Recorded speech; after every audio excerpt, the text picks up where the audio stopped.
और चलिए अब कारोबार जगत का हाल यानी कि बिजनेस टॉप 10।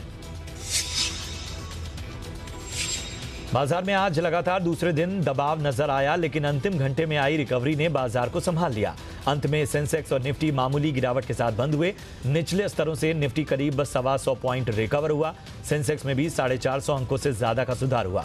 रियल्टी, ऑटो और फार्मा शेयरों में शानदार खरीदारी से बाजार को सहारा मिला।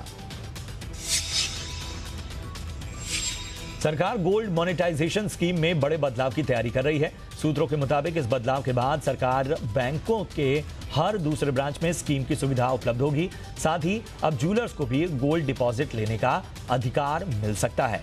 गोल्ड मोनेटाइजेशन स्कीम के तहत ज्वेलरी, सिक्के और गोल्ड बार को बैंक में जमा करा सकते हैं। गोल्ड जमा कराने पर सालाना 2.25% का ब्याज मिलता है। साथ ही स्कीम की मैच्योरिटी पर कैश या गोल्ड वापस लेने की सुविधा मिलती है।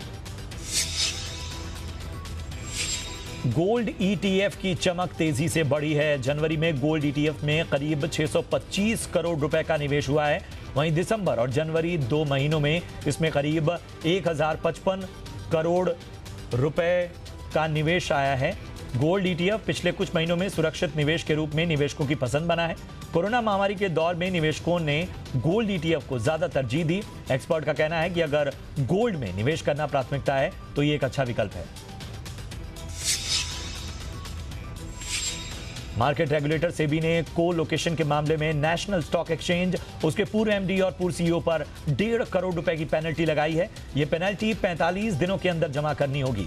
सेबी ने इस बारे में आज 96 पेज का ऑर्डर जारी किया। इस ऑर्डर में एनएससी पर 1 करोड़ रुपए, पूर्व एमडी रवि नारायण और पूर्व सीईओ चित्रा रामकृष्णा पर 25-25 लाख रुपए की पेनल्टी लगाई गई है।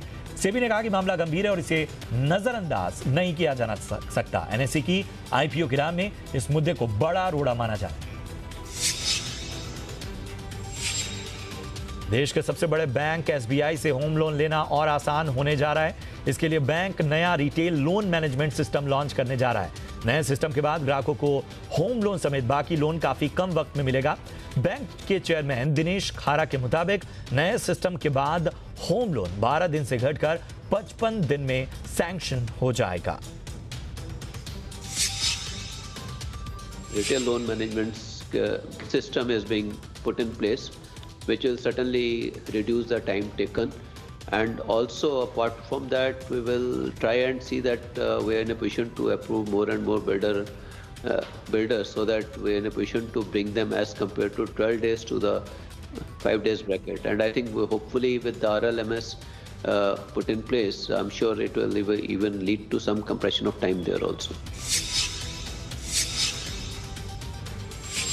कोरोना काल में एमएसएमई को फायदा पहुंचाने वाली emergency credit line guarantee scheme के तहत एचडीएफसी बैंक ने सबसे ज्यादा लोन बांटे हैं। एमएसएमई को आसानी से लोन उपलब्ध कराने के लिए यह योजना शुरू की गई थी। स्कीम के तहत 25 जनवरी तक 1.4 लाख करोड़ रुपए का लोन बांटा गया। एचडीएफसी बैंक ने इस योजना के तहत सबसे ज्यादा 23,504 करोड़ रुपए का कर्ज बांटा, जो कुल रकम का 17% है। वहीं देश के सबसे बड़े बैंक एसबीआई ने 18,700 करोड़ रुपए का लोन बांटा, जो कुल रकम का 13.3% है। United forum of bank unions ने 15 मार्च से 2 दिन की बैंक हड़ताल का ऐलान किया है। यह हड़ताल 2 पब्लिक सेक्टर बैंकों के निजीकरण के खिलाफ की जा रही है। बजट में वित्त मंत्री ने 2 बैंकों के निजीकरण की घोषणा की थी। यूएफबीयू 9 यूनियनों का नेतृत्व करती है। सरकार ने 2019 में एलआईसी में अपनी मल्टीपल हिस्सेदारी बेचकर आईडीबीआई बैंक का निजीकरण कर दिया था। वहीं पिछले 4 सालों में 14 पब्लिक सेक्टर बैंकों का मर्जर किया है। फास्टैग वॉलेट में अब मिनिमम बैलेंस रखने की अनिवार्यता खत्म हो गई है। एनएचएआई ने आज ये जानकारी दी। एनएचएआई ने कहा कि टोल प्लाजा पर जाम खत्म करने के लिए ये फैसला किया गया है। अभी तक फास्टैग वॉलेट में सिक्योरिटी डिपॉजिट के अलावा एक न्यूनतम राशि रखनी होती थी। न्यूनतम बैलेंस नहीं होने पर फास्टैग यूजर्स को टोल प्लाजा से गुजरने की मंजूरी नहीं दी जाती थी, जबकि उनके वॉलेट में पर्याप्त राशि होती थी। फैसले के मुताबिक अब यूजर्स को फास्टैग वॉलेट में पॉजिटिव राशि है तो टोल प्लाजा से गुजरने की मंजूरी मिल जाएगी। पेट्रोल और डीजल की लगातार बढ़ रही कीमतें अब लोगों के लिए सिरदर्द बन चुकी हैं। दिल्ली, मुंबई सहित ज्यादातर मेट्रो शहरों में तेल का भाव अपने ऑल टाइम हाई पर चला गया है। दिल्ली में पेट्रोल 87 रुपए के पार तो मुंबई में 94 रुपए के पार बिक रहा है। इस मसले पर पेट्रोलियम मिनिस्टर धर्मेंद्र प्रधान ने कहा कि ये पेट्रोलियम प्रोडक्ट की कीमतें इंटरनेशनल कीमतों पर निर्भर हैं, इसलिए ये कहना गलत है कि तेल अपने रिकॉर्ड हाई पर है। उन्होंने पड़ोसी देशों से भी पेट्रोल और डीजल के भाव की तुलना करने को जायज नहीं ठहराया। एनपीसीआई के मुताबिक जनवरी में लगातार दूसरे महीने यूपीआई ट्रांजैक्शन मामले में फोन पे नंबर 1 रहा। एनपीसीआई के मुताबिक गूगल पे दूसरे और पेटीएम तीसरे नंबर पर रहा। प्राइवेट पॉलिसी को लेकर विवादों में रही व्हाट्सएप और को यूपीआई ट्रांजैक्शन में नुकसान हुआ है। ये 2 स्थान की गिरावट के साथ 21वें नंबर पर पहुंच गया है। एनपीसीआई के दिसंबर के आंकड़ों के मुताबिक फोन पे का यूपीआई मार्केट शेयर 40.4% था। 38% मार्केट शेयर के साथ गूगल पे दूसरे नंबर पर रहा।